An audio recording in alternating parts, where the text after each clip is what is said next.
কুকুজ life journey অন্য এটি ভিডিঅ'লৈ মই আপোনালোক সকলোকে পুনৰবাৰ স্বাগতম জনাইছোঁ।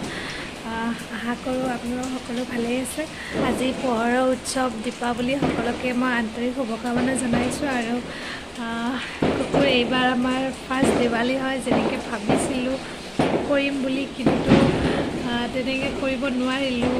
আমাৰ কুকুৰ মানে বহুত গা বেয়া, সকলোৰে চবৰে আৰু মনবোৰ বেয়া, তাৰ গা বেয়া কাৰণে। সেইকাৰণে আমি এইবাৰ ভালকৈ পাতিব পৰা নাই।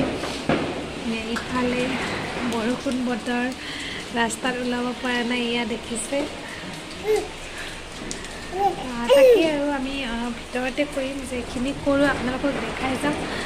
যদি ভিডিঅ'টো চাই ভাল পায় প্লিজ সকলোৱে লাইক কৰিব, শ্বেয়াৰ কৰিব আৰু চেনেলটো প্লিজ সকলোৱে ছাবস্ক্ৰাইব কৰি ল'ব। এই থালখন বনাইছিলোঁ দিৱালী বুলি, কেনেকুৱা হৈছে জনাবচোন।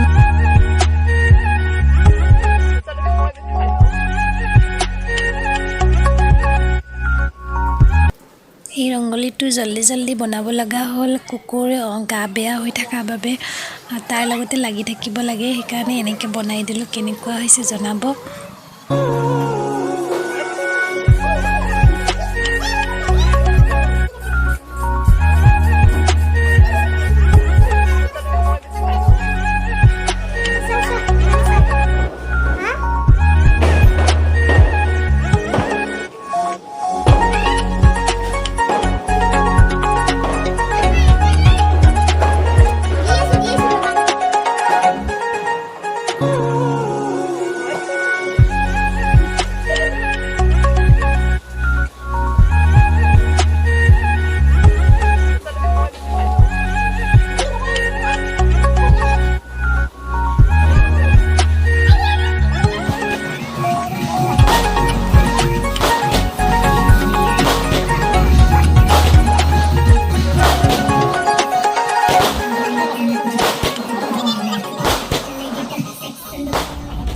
আমি বাহিৰলৈ ওলাই আহিছোঁ, বৰষুণ পৰিয়ে আছে, চাওকচোন।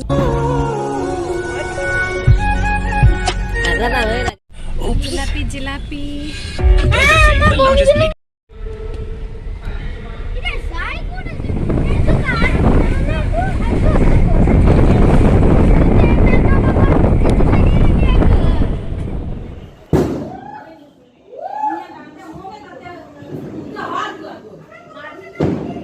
আজি হৈছে নেক্সট ডে। আজি বৰষুণ দিয়া নাই, সেইকাৰণে আমি বাহিৰত যাওঁ। বোলা আমি বাহিৰত যাওঁ।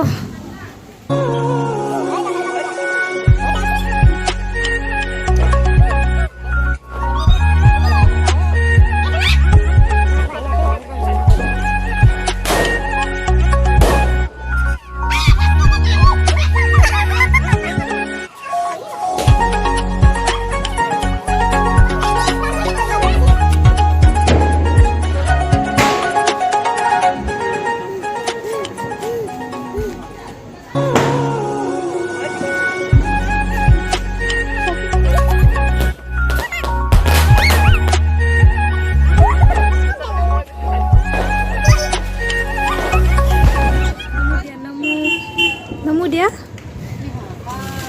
এই দাদাই বম ফুটাইছে, চোৱা এই দাদাক চোৱা, দাদাক চোৱা।